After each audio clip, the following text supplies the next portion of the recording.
I'm going to read a passage from Unless. And Unless has a it's created a very soft spot in my heart, I suppose, in my life. And I'll tell you one reason, because it's just something I've always remembered. One day, this was after we had moved to Victoria, and so had Carol and Dawn. And one day, Carol called me, and she said, "Come over for a visit." And I said, "Of course." And so I went, and I got there, and Carol was just euphoric. She was bouncing off the ceiling. It was quite amazing. And I was taken aback, and I said, "What's going on? I mean, you're just so bouncy." And she said, "I finished the book." And I said, "You did?" She said, "Well, not fully, not completely. There's still some things to do, but I finished the book." So I said, "Well, that's wonderful." And of course, you know, you don't ask writers what they're working on at any particular time. They don't want you to ask, and so you don't. But she was finished. So I said, "What's it called?" And she said, "Unless." And I said, "Oh." And I didn't know what else to say because I knew she didn't want to tell me what was in the book. So I said, "You know, there's a logical symbol for that." And I made a little sideways U, which is the if-then of mathematical logic. And she said, "Oh." And then we went on and we talked about other things. Well, fast forward about 18 months or 2 years, and the University of Manitoba was giving Carol a long-deserved honorary degree. And so a number of them came to Victoria from Winnipeg, because Carol by then wasn't feeling up to the traveling. And so there was a ceremony in Dawn and Carol's house. And Carol wanted us all to wear regalia, so we did, those of us who had it. And it was a real ceremony, and there was a citation, and then Carol spoke afterwards. And so she was kind of replying to the citation, and she said, when she came to talking about Unless, she said, "And, you know, Marsha Hanen told me that there's a symbol for Unless, and it goes like that." And she had sort of internalized that. I have no idea whether she remembered what the point of the if-then was. I mean, I think I said something like, not this, but something like this. Well, I'll go to Winnipeg unless it snows. And so you can translate that as, if it doesn't snow, I'll go to Winnipeg. So, you know, it's pretty straightforward. But it was so interesting to me that that didn't go away. I mean, even though it had no bearing on anything, but there it was. And that was really characteristic of Carol. So I'm going to read from one of the chapters. You'll remember that there are a couple of places where Carol has her protagonist, Rita Winters, write letters. When she's distressed about something, she writes these letters to the people who have distressed her, and then she doesn't send them. So one of these letters, but she does put them in the book. So one of these letters is one that I want to read most of, but not all.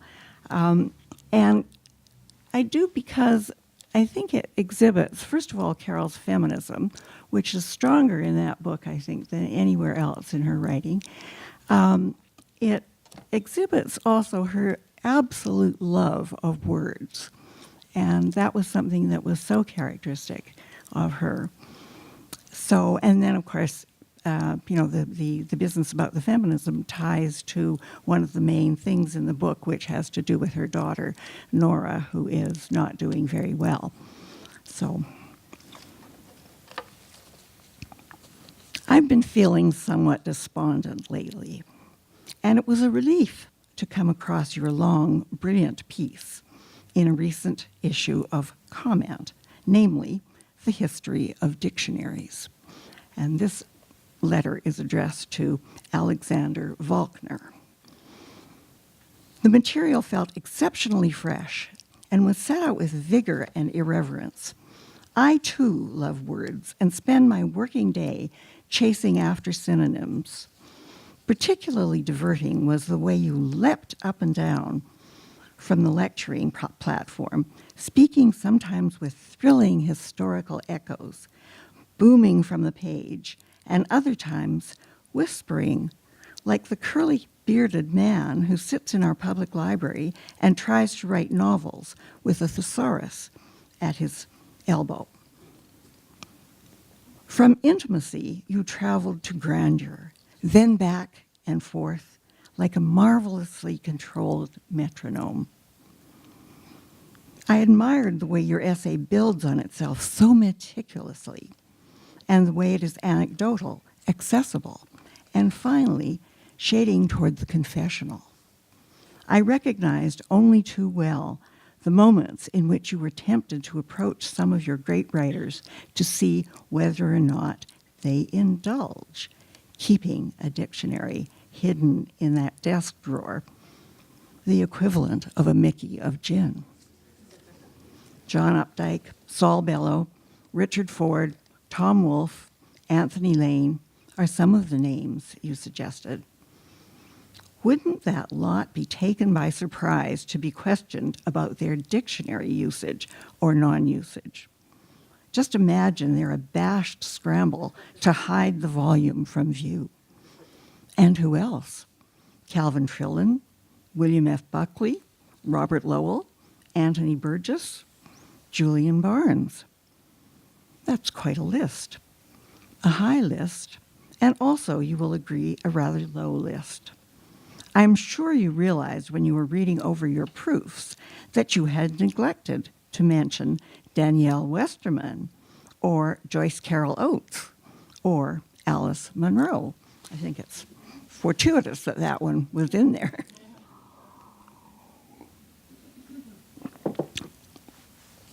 But perhaps it was too late by then. I'm sure you felt a tickle at the scalp, a little stick figure shaking a finger at you, saying, "Something is missing here, Mr. Faulkner." You might have dropped in the name of Sylvia Plath. It's well known that she really did use a thesaurus in the composing of her poetry, which seems rather shocking when you think about it. You don't imagine poets leaping up from their chairs and consulting a mechanical device, which a thesaurus ultimately is. Perhaps you were tired when you ran through your testicular hit list of literary big cats. Trying to even out the numbers may have seemed too much of a reach, or too obvious in its pointed correctness. But did you notice something even more significant? That there is not a single woman mentioned in the whole body of your very long article, 16 pages, double columns, not in any context, not once. As though these great literary men came into the world through their own efforts. Bean counting is tiring and tiresome, but your voice, Mr. Faulkner, and your platform carry great authority. You certainly understand that the women who fall even casually under your influence, mea culpa, are made to serve an apprenticeship in self-denigration.